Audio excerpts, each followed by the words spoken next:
السلام عليكم ورحمة الله وبركاته. الحمد لله على إحسانه وشكر له على توفيقه وامتنانه، وأشهد أن لا إله إلا الله تعظيما لشأنه، وأشهد أن محمدا عبده ورسوله داعي إلى رضوانه وعلى آله وأصحابه وإخوانه. أما بعد، لكل شيء إذا تم نقصانه فلا يغر بطيب العيش إنسان، هي الأمور كما شهدتها دول من سره زمان سأته أزمان. أيها الأحبة, we are continuing with our lecture series regarding one of the greatest civilizations that has ever been witnessed in this world, and that is the civilizations of the Muslims in Andalus, Muslim Portugal and Spain. The events that we are taking are from the year 92 of the Hijri calendar to the year 897 of the Hijri calendar. Ikhwani fillah, in the previous lecture we were looking at the events of the year 478 of the Hijri calendar, and this is our lecture for tonight, the great battle of the Muslims, the great battle of Zalaqa and the aftermath. Many of us have not heard about this battle, and it's a very important battle in Islamic history and in world history. Ikhwani fillah, the following events, just to summarize the previous class, happened in the year 478 of the Hijri calendar. Number one, we lost the city of Toledo, that is in the middle of Spain. Why? Because of some foolishness of some of our leaders, we ended up losing a country, a state, a city in the middle of a state, and this was a great calamity that befell the Muslims, for we've never recovered that city till today.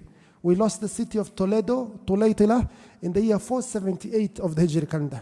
Also in the same year, Ikhwani fillah, the king of Castile, Alfonso VI, as we mentioned in the previous lecture, he went to besiege Sevilla, Ishbilia, because the leader of Ishbilia, Al-Mu'tamid ala Allah ibn Abbad, refused to pay jizya. And he killed the minister who had requested for the wife of Alfonso VI to give birth to her child in the mosque of Cordoba. These were the events of the year 478 of the Hijri calendar. When the Muslims were besieged in Cordoba for months, Alfonso VI, he writes a letter to humiliate the Muslims. He says, "In shi't an tursila ilayya marwahatan." If you wish, send for me a fan so that I can remove these flies that are irritating me. You Muslims are worth even less than these flies. The only thing that is irritating me in this battlefield as I'm besieging the city of Sevilla is the flies, nothing else. After besieging this city for months, Al-Mu'tamid ala Allah ibn Abbad takes the letter and he writes the following words: "Wallahi, la'in lam tarji' la'urawwihanna laka bimarwahatin min al-murabitin." Wallahi, if you do not go back to Castile, if you don't go back to the northern kingdom of Castile, لَأُرَوِّحَنَّ لَكَ بِمَرْوَحَةٍ مِنَ الْمُرَابِطِينَ. Wallahi, I shall get for you a fan from the fans of the Murabitin.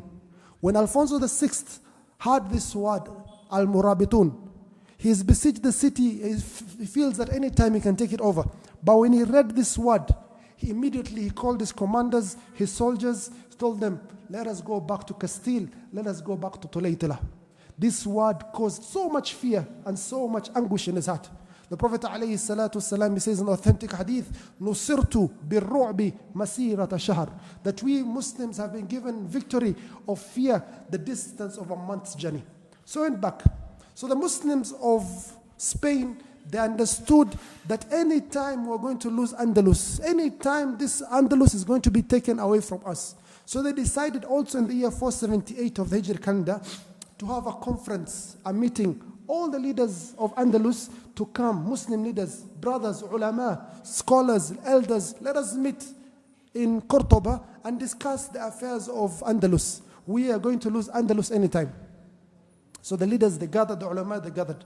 The ulama, they say, let us fight jihad against these people. Let us follow what Allah subhanahu wa ta'ala has commanded us in the Quran. The leaders tell them, take it easy, take it slow.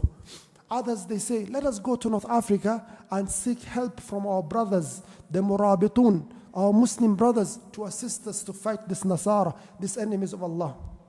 They said, if these Murabitun, they come to Andalus, they are going to take over our kingdoms. Our thrones are more important to us than the security of the Muslims. We want to maintain our status quo. We don't want to lose our authority of these lands. It's a danger to seek help from Al-Murabitun. What do? So there's a difference of opinion. Then the leader of Ishbili, Al-Mu'tamid ala Allah ibn Abbad, whose city and state was besieged for months by King Alfonso VI of Castile, he stood up and said, and these words should be taken by every Muslim leader for the entire history. If you're a Muslim leader, remember these words. He says, Wallahi, inni la uhibbu an ul'ana fi manabir al-Muslimin. I do not want to have the Muslims curse me or make dua upon me on the mimbar. All leaders should remember this. If you're a leader, always wish that the Muslims pray for your health. And if you're dead, they pray for your mercy. They always pray for you well. But beware, let the Muslims not curse you and wish evil upon you because of the harm you brought on the ummah of the Muslims. He says, Wallahi, inni la uhibbu an ul'ana fi manabir al-Muslimin. Wallahi, I do not want to be cursed on the mimbar of the Muslims. Wallahi, la an ar'a al-ibila fi sahara al-Maghrib. Wallahi, if I'm to look after the camels in the north of Africa, ahabbu ilayya min an ar'a al-khanazira fi Europa. Wallahi, that is more beloved for me to look after the pigs in Europe. This is what he said, Al-Mu'tamid Allah ibn Abbad. So the leaders, out of 22 leaders, only 3 leaders wanted to seek the help of the Murabitun. This leader we're talking about, Mu'tamid Allah ibn Abbad, the leader of Sevilla, the leader of Granada, Abdullah ibn Bilqin, and the leader of Portugal, Bataleos, Al-Mutawakkil ala Allah ibn al-Afdas. So these 3 leaders, ulama, ministers, they left Spain and they crossed the Jabal Tariq. They crossed into Morocco to the city of Marrakesh in Morocco. And they come to the Amir, the leader of the Murabitin, the leader of the Dawla or the state that has been formed by ulama. This is one of the few states in our entire history that was formed by scholars, the Murabitun. So they come to Marrakesh and they meet Yusuf ibn Tashafin, who is 79 years of age. And when Yusuf ibn Tashafin, rahimahullah, hears that these people have come to bring him khair, to bring him nusra lil Islam wal Muslimin. You have come to give me a gate from the gates of Jannah. Hani'an lakum. Congratulations and may Allah bless you. I was looking for such an opportunity. I will come and help and assist the Muslims of Andalus, for that is my wajib, my obligation as a Muslim, and especially more as a Muslim leader. Ikhwani fillah, this man is the leader of all the countries in North Africa, Tunisia, Algeria, Morocco, Mauritania, and all the countries in West Africa, Senegal, Niger, Nigeria, all the way down to Gabon, all the way to Cameroon, Chad, all these countries that are having coups of led, all those countries were a few of the countries that was led by the Amir Yusuf ibn Tashafin. His army in North Africa is over 100,000 cavalry, 100,000 horsemen. In West Africa, when you go southwards, over 500,000 infantry and cavalry. He has an army of close to maybe 1 million soldiers. How many soldiers does it take with him across the Mediterranean, across the Jabal Tariq into Andalus to rescue the Muslims Andalus? How many? Only 7,000. The same way his great-grandfather, Tariq ibn Ziyad, he did when he was conquering Andalus. Only 7,000 to rescue the Muslims of Andalus. So he crosses from Morocco into Spain. As he's crossing the Jabal Tariq Strait, the Mediterranean Ocean or the sea becomes very violent. And the Muslims are sure that they're going to die. So he raises his hands, his blessed hands, and he says, Allahumma, O Allah, in kunta ta'lamu fi uburina hadha, khayran lil Islam wal Muslimin, fasahil lana uburana. Oh Allah, if you know our crossing these straits is good for the Muslims and Islam, make it easy for us to cross the strait. وَإِن كُنْتَ تَعْلَمُ غَيْرَ ذَلِكَ. And if you have knowledge other than that, فَسَاعِبُ عَلَيْنَا وَلَا تَجْعَلْنَا نَعْبُرْهَا. And make it difficult for us to cross the straits. The sea was very violent when he raised his hands and he put them down and he said, Ameen. And the soldiers said, Ameen. Wallahi, the entire Mediterranean, Ikhwani fillah, it became stable and able to cross. He crosses, Ikhwani fillah, Jabal Tariq, and he lands in Spain.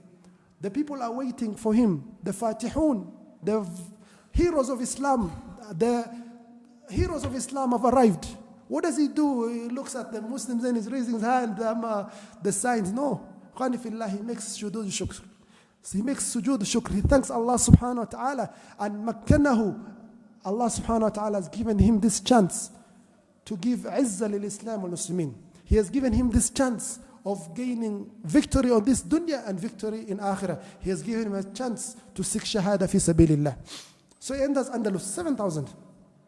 Crosses Granada, crosses Ashbilia, crosses Qurtuba, all the cities of Islam. Ikhwani fillah, by the time he reached Castile, the kingdom of Castile, the army had grown to 30,000 Muslim soldiers. From 7,000, 30,000, 23,000, they saw a good example. If you're a leader, lead by example, and you'll see flocks and flocks of people, they follow you. These are people who have been humiliated for 75, 70 to 80 years almost. They've been paying jizya. They do not know anything except humiliation. They do not know anything apart from dhul and weakness. But when they saw a good example, a Muslim who has come from far lands, the great leader of the North Africa and West Africa has come with an army of 7,000 to defend us, yet we stay in our houses comfortable. No, this is not the chivalry, this is not the nakhwa, this is not the izzah of the Muslims. They came out, 23,000 from the land of Andalus, 30,000 ikhwani fillah, and they meet in a place called Zalaqa. It has been known historically as Zalaqa because of the events. Alfonso VI, ikhwani fillah, meanwhile, has sent letters to all the leaders of Europe asking for assistance because he's shaking in fear this Murabitun have landed. Qani fillah, he gets help from Germany, from Italy, from France, from England. He has an army of 60,000 soldiers. So you have 60,000 soldiers from the soldiers of Europe, and led by the King Alfonso VI of Castile.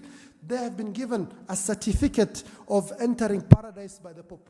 The Pope used to give these certificates that if you do this, whatever you do, you're forgiven.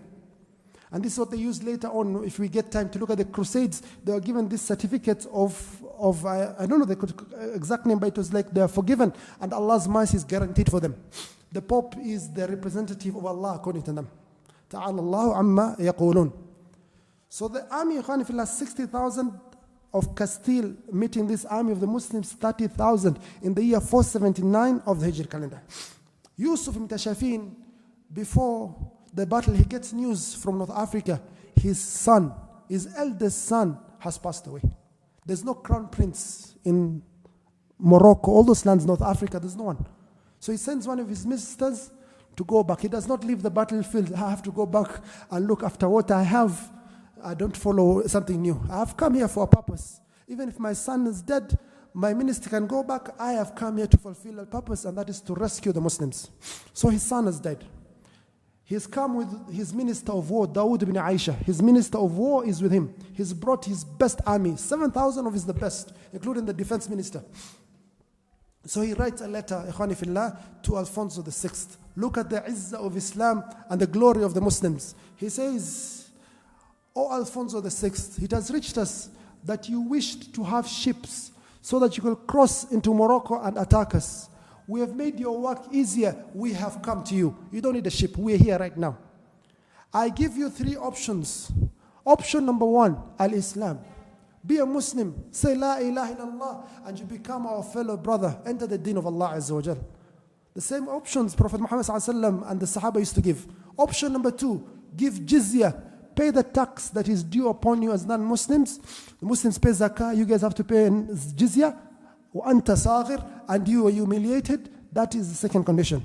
And the third condition, if you refuse the above 2, it is war. وَلَا نُؤَجِّلُكَ إِلَّا ثَلَاثَ أَيَّامٍ. I will not give you except 3 days. This is the way of the Muslims. Islam or jizya or war. Make your option. Alfonso VI, he's looking at this letter. Who are these Muslims there to threaten me? I have humiliated them. My father used to look down upon them. My grandfather, we are a generation of glory. How do they look upon us, down upon us, these Muslims? We shall show them a lesson. So he writes, فَإِنِّي قَدْ اخْتَرْتُ الْحَرْبَ. I have chosen war. What is going to be your answer? So Al-Amir Yusuf ibn Tashafin rahimahullah, he says, الجواب ما تراه بعينيك لا ما تسمع بأذنك والسلام على من اتبع الهدى. The answer is what you shall see with your own eyes, not what you hear with your ears. وَالسَّلَامُ, and peace be upon the ones who follow guidance. And he sends the letter back to Alfonso VI. Alfonso VI is really irritated by this letter. Then he thinks of being cunning and playing games. So he says, he writes a letter to Yusuf ibn Tashafin. He says, tomorrow is Friday.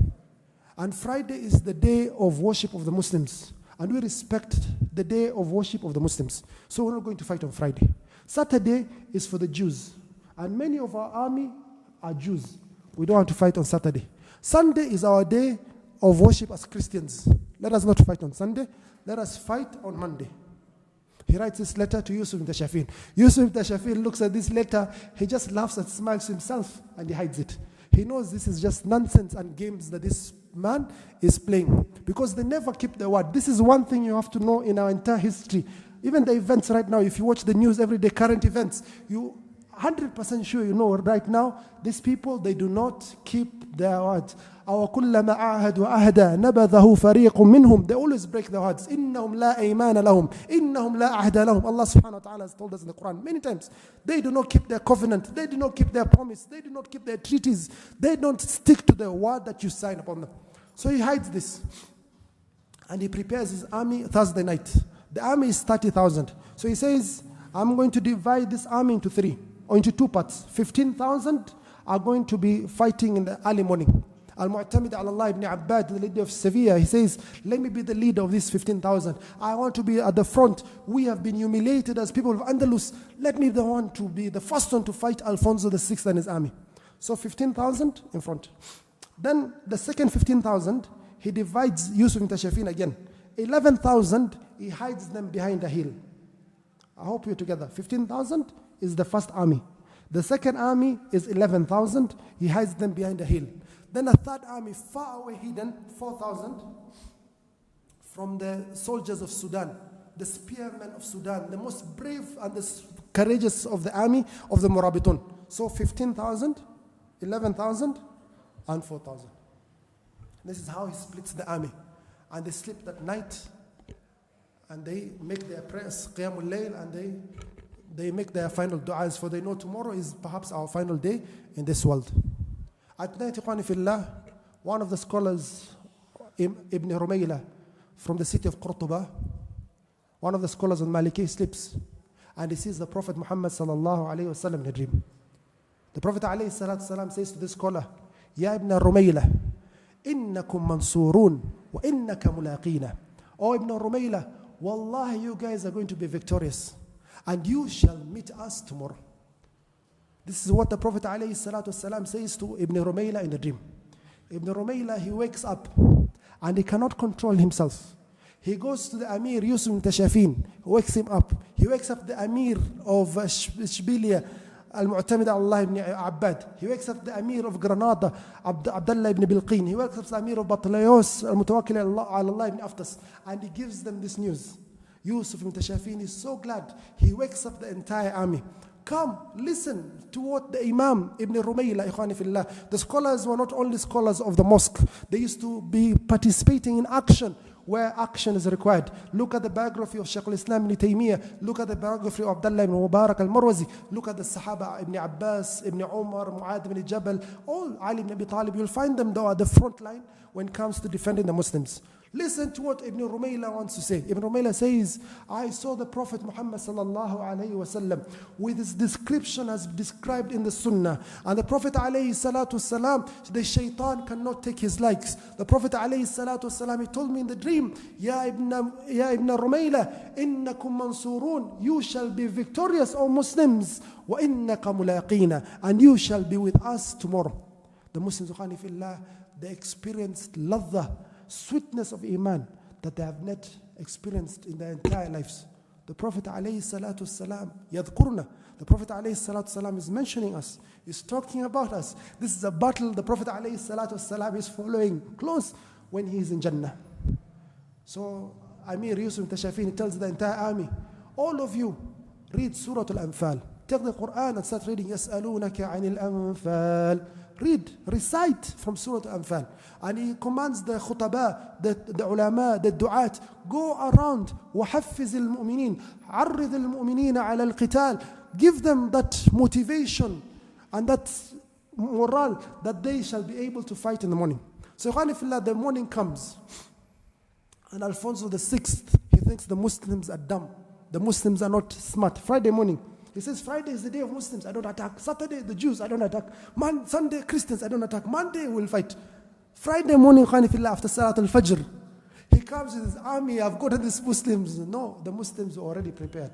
وَأَعِدُّ لَهُمْ مَسْتَطَعْتُ مِنْ قُوَّةٍ. Oh, Muslims, be prepared from what Allah subhanahu wa ta'ala has given you from strength. So the Muslims are prepared. So they start fighting that Friday. From Fajr time, they are fighting. The army, 15,000 versus 60,000. From morning, Dhuhr, there is no Salatul Jum'ah when you're in jihad. Salatul Khawf, you just pray Salatul Khawf. Asr. When the time of Salat Asr comes, and the Muslims are weak, they have lost stamina, and also the Christians, the kingdom of Castile, they're all weak, they have lost strength, you can't fight the whole day. There, Yusuf ibn Tashafin, he tells the first army of 11,000, now it's a time, descend. Help your brothers. This 8-10 hours from morning until Asr, the Muslims were patient. Mu'tamid ala Allah, he lost 3 horses. Killed, he takes another horse. Killed, he takes a third horse. He was so bloody as he was fighting fi sabilillah. Asr reaches, Yusuf Tashafin with the 11,000 with him, they enter the battlefield. The first thing he goes for is the tent. He burns the tents of the Nasara, and the Nasara look behind, the tents are burning. What's happening? We have been attacked from behind. Now the army is confused. Do we fight forwards or do we fight backwards? So they're divided and in utter confusion. In the first strike by Amir Yusuf ibn Tashafin, 10,000 from the enemies of Allah were finished. They lost their lives, 10,000 of them. And they fought until almost Maghrib. When Maghrib came, Yusuf ibn Tashafin, the Amir, he commands the last army of 4,000 also descend into the battlefield. This is the same tactic that was used by Khalid ibn Walid in the Battle of Walja. If you read history in the Battle of Walja, the same technique Khalid ibn Walid used in the Battle of Walja, and before him, Hannibal, when he was fighting the Roman Empire, if you've read history, also Nu'man ibn Muqarrin in the Battle of Nahawand. Out of an army of 60,000 from Europe and from Castile, 59,550 lost their lives. They were utterly decimated. And when nightfall came, Alfonso VI, who had lost one of his legs, this Taghut, this Jabarut, this arrogant person who was humiliating Muslims for all of his life, he lost one of his legs, and he ran with his army from the battlefield to the city of Tulaytala. Only 450 managed to leave the battlefield, and only 100 of them managed to enter the city of Tulaytala. 350, they died out of bleeding, out of injuries on their way to Tulaytala. It was utter victory for the Muslims. Yusuf Tashafin was 79 years in age in this battle. The scholars, they say, the historians, they say, كَانَ يَعْرِضُ نَفْسَهُ لِلشَّهَادَةِ. He was looking to be a shaheed. Wherever there is intense battle going on, he descends into that battlefield looking for shahada fi sabilillah. But Allah subhanahu wa ta'ala did not wish for him to be granted shahada in this particular day. The Muslims were victorious and they made sujood lillah. And this man, does something amazing. Yusuf Tashafin, he leaves all the war booty, all the ghanima, everything that is collected from the war, the wealth, the weapons, and the gold and the silver, whatever is collected, he leaves it for the people of Andalus. And he goes back to Morocco with nothing. This man used to fast Mondays and Thursdays. He used to wear the same cloth, a coarse cloth, no silk. He doesn't wear silk like some of our leaders. He eats only bread and water or milk from the camel. He was a very simple man, this great leader, one of the greats of African Muslim history. He goes back to North Africa and he tells the people of Andalus, وَاعْتَصِمُوا بِحَبْلِ اللَّهِ جَمِيعًا وَلَا تَفَرَّقُوا. Hold fast to the rope of Allah, the book of Allah and the sunnah of Prophet ﷺ, and do not differ. Do not break into groups. Whenever you break into groups, don't think one of you are going to gain victorious. An unknown party will come from nowhere and both of you will lose. Allah subhanahu wa ta'ala says in the Quran, وَاعْتَصِمُوا بِحَبْلِ اللَّهِ جَمِيعًا ولا تفرقوا واذكروا نعمة الله عليكم إذ كنتم أعداء فألف بين قلوبكم فأصبحتم بنعمته إخوانا وكنتم على شفا حفرة من النار فأنقذكم. Allah saved you when you were close to the hellfire, close to destruction. Allah saved you. Go back to the book of Allah, the Sunnah, do not differ. So he leaves Andalus, the year 479 of the Hijri calendar. He goes back to Morocco. 4 years later, this Umara, all these leaders of the Muslims, they're fighting again. Cordoba is fighting Ishbilia. Ishbilia is fighting Batlayos. Muslims sometimes, when you look at the history, you're like, these people are not normal. You have enemies all surrounding you. France is there, Leon is there, Castile is there. The Dawla al-Fatimiyya is somewhere close, yet you're fighting amongst yourselves while the true enemy is waiting for you. يَتَرَبَّصُونَ بِكُمْ الدَّوَائِرِ. They're waiting for you. So they're fighting. The ulama, they got tired of this. They went to North Africa and they told Yusuf Tashafin, Adrikna ya Amir, come and save us. These Umara are finishing us. Our problem is these leaders. They are finishing us with their infighting and the civil war. We are going to end up losing Andalus. Yusuf Tashafin, rahimahullah, he fears to take the life of a Muslim. I don't want to fight Muslims. These are my brothers. How can I fight them? By the scholars all over the world. All the way from Damascus, the Imam Abu Hamid al-Ghazali. You've heard of this person al-Ghazali, this author of the book Ihya Ulumuddin, which is a book that has a lot of falsehood. May Allah forgive him. He writes a fatwa. He says, "Oh Amir Yusuf Tashafin, you have to go to Andalus and save the people of Andalus and take it over completely and bring it to the dominion of the Murabitun." Abu Bakr Tartushi in Egypt, he sends fatwa. All the scholars in the world, they send fatwas written. Go to Andalus and put it into one state and the Muslims. So in the year 483, Ikhwani Fillah, he enters Andalus and he brings it all in the dominion of the Muslims, and he conquers other areas that were taken from us. He conquers the city of Zaragoza. Remember, Zaragoza was taken from us in the year 440. When the father died, he left the two brothers, and the two brothers fought over the land, and we ended up losing Zaragoza. He brought back all this back to the fold of the Muslims, Ikhwani Fillah, and one of the greatest empire, the empire of ulama, of scholars, all the way from Andalus to Morocco, Tunisia, all the way down to Gabon, to Cameroon, Chad. One of the greatest empires was led by this man from the year 453 of the Hijri calendar to the year 500 of the Hijri calendar. When he passed away, he was the overall leader of North and West Africa and one of the most powerful leaders, Ikhwani Fillah. This man, Ikhwani Fillah, was born in the year 400 and he died in the year 500 of the Hijri calendar. So he was 80 years of age. How old was he? 100. He was 100 years of age and he passed away in the year 500 of the Hijri calendar, the Amir Yusuf Tashafin. Ikhwani Fillah, as Muslims and number two, as Africans, there is no way we should not know about these three people. Go read about them. Although Wikipedia has a lot of nonsense. Google has a lot of nonsense. So you have to learn Arabic also. I'm telling you, Wikipedia and the Western historians, they have their own biases, they have their own way of writing things, and they have to put things inside. You know, they put some things inside that you can't notice unless you're really thorough. So read about this Imam, Yusuf ibn Tashafin.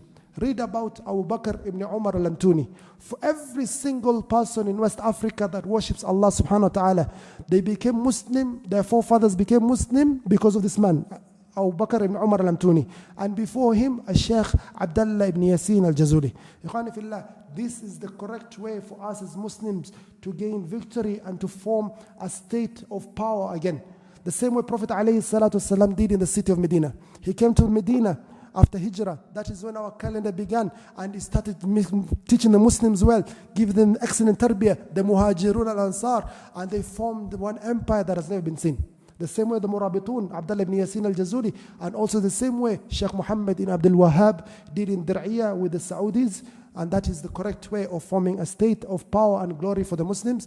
In the forthcoming lecture, Ikhwani Fillah, we shall look at the fall and the destruction of this empire of the Murabitun, the empire of the scholars.